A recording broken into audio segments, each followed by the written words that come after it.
The office of the Viceroy continued to ignore the wires of warning sent by the Hysteria as they persisted over the next 3 months. At the same time, construction of the magnifying transmitter was progressing swiftly at Drachenberg. The workers of Baltzers were diligent and able-bodied, and assembled the large machinery with great precision.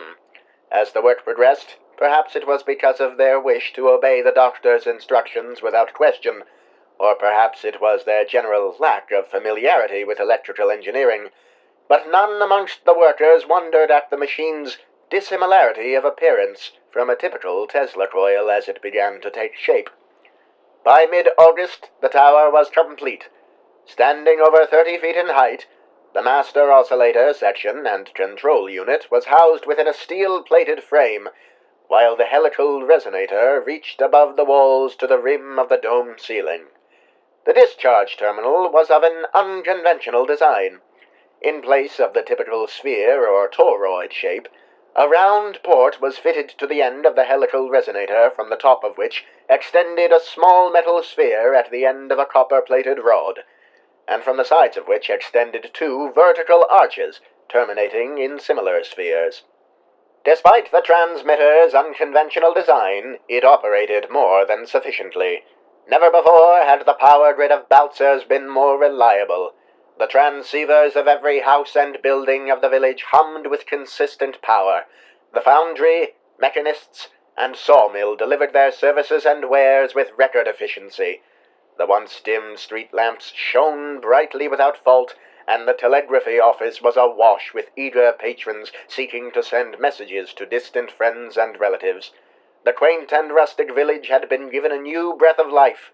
The villagers were greatly beholden to Dr. WOLLSTONECROFT for his seeming act of philanthropy, and were thus reluctant to regard him as a possible cause of the fantastic happenings of the weeks to come. It was in early September that the phenomena began, though fully a week before it was publicly acknowledged by the villagers. It seemed that every inhabitant of Baltzers, upon retiring to sleep each night, was beset by the most fabulous visions. Though at first they were thought of by each dreamer as having no significance, and therefore not discussed within the village, but as the dreams persisted and became more vivid with each passing night, they were regarded with greater concern. It was when the visions were finally spoken of that the true marvel was realized. There was, amongst the dreams of the 1,000 or so residents of the village, a shocking and undeniable consistency of theme and imagery. The recollected details of these visions were sometimes vague, and some nights they were only prevalent in certain parts of Baltzers, though they were the most vividly remembered by those who lived near the eastern edge of the town. In every instance, the visions began the same way. The dreamer would be in bed, at first unsure if they were in fact asleep, when a faint, subtly vibrant musical note would sound and crescendo until the very air seemed to tremble. As the sound grew, the outlines of the room would blur and refract, as if divided by a prism. Gradually, the contours of the room would distort to an almost kaleidoscopic effect, immersed in an ambient, violet glow. Within the glow there would drift certain shapes of a darker, denser color, which seemed almost organic in the way they flopped and floated through the ether, but altogether alien in the way they appeared to pass through solid objects and barriers. Of the villagers, most could not think what to make of the widespread dreams, though there were those old enough to recall certain folklore of the mountainous region, and attribute the phenomena to the disturbance of old ghosts. There were others, more widely read on global events, who believed that the occurrence had extraterrestrial origins, while there may have been those among them at the time who suspected Dr. WOLLSTONECROFT of being responsible. There were none who spoke of it. On the whole, there were few who viewed the matter with any grave concern.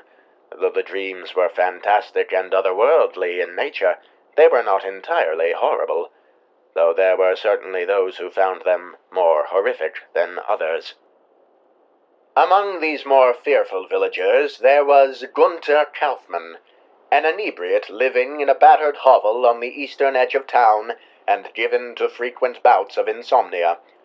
Kaufman had claimed that, unable to sleep, he had been loitering with a bottle of lager by the stream at the edge of the eastern woods at around 4 o'clock, when a waking terror had met him. From all around him, he began to perceive a sonorous quiver in the cold alpine air. Hypnotized by the sound and dizzied by drink, he steadied himself on a felled tree trunk and watched as the earth, trees, and night sky were plunged into a blasphemous fantasia of twilight vortices and shapes effulgent with a sinister violet glow. Too petrified to move, Kaufman stared on in dread until the last thing floated up from below the stream, without causing even a ripple in the water. It was here that Gunter Kaufman fainted. He did not regain consciousness until 10 o'clock the next morning, when he stumbled into town and professed his tale to everyone who would listen. He could not distinctly remember the final horror which had made him pass out, but the image of a semi-fluid tentacle or appendage lingered horribly in his mind. Kaufman's reputation as the town drunk and his dubious recollection did not inspire confidence in his story. That Kaufman had drunkenly hallucinated the whole thing from the suggestive dreams so widely discussed within Balzers was apparent, and the villagers dismissed it as such. Gunter Kaufman, however, was adamant about the veracity of what he had seen, and that night he returned to the stream with a camera, hoping to find proof of his claims. The next morning, Kaufman did not come into town, and when 2 young men went to look for him by the stream, they found nothing but a pile of clothes and a rusty old camera by a felled tree trunk. Kaufman was reported missing, and 3 officers came down from Vaduz to investigate the matter, though they concluded from the discarded clothes by the stream that the drunkard had decided to swim in the frigid water, and then stumbled into the forest without his clothes, likely succumbing to hypothermia. His body was never found, though the officers did not search far for it.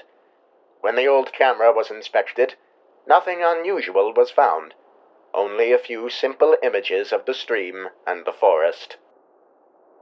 In the weeks to come, the widespread dreams of the villagers became sharper and more memorable. The denser shapes floating amidst the violet effulgence began to define their features. Their closest affinity was to huge, flabby jellyfish, but only when they were relatively still. In motion they were amorphous, drifting, sliding, flopping through the air with ever-changing shape, and always passing through solid matter like nebulous phantasms. The increasingly nervous people of Balzers supposed that this new development that had affected them all was the result of Gunter Kaufman's drunken story acting on their unconscious imagination, though this belief did little to alleviate their apprehension. One afternoon, the town physician, Otto Zimmermann, went up the mountain to consult Dr. WOLLSTONECROFT on what could possibly be causing such a stark identity of nocturnal visions among the village.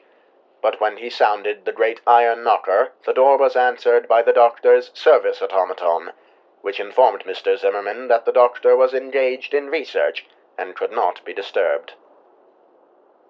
On the night of September 29th, the people on the west side and center of the town were awakened abruptly from an uncommonly dreamless sleep by a hideous, blood-curdling shriek coming from the town's eastern edge. It was ghastly and sudden, piercing the night for a split second before being cut off almost as suddenly as it had sounded.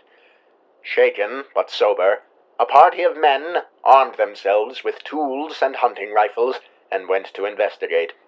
The cry, recognized by several listeners near the eastern edge, had been that of Hanna Muller, daughter of Franz and Helga Muller, the pig farmers.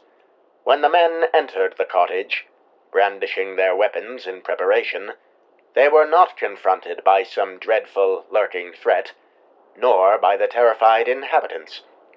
When the house was searched, a silk nightgown and pair of slippers suited to a young woman were found lying on the floor of the kitchen. In the master bedroom no sleepers were found, but 2 sets of nightclothes, a man's and a woman's, lay spread beneath the quilt. No further sign of the Muller family could be found.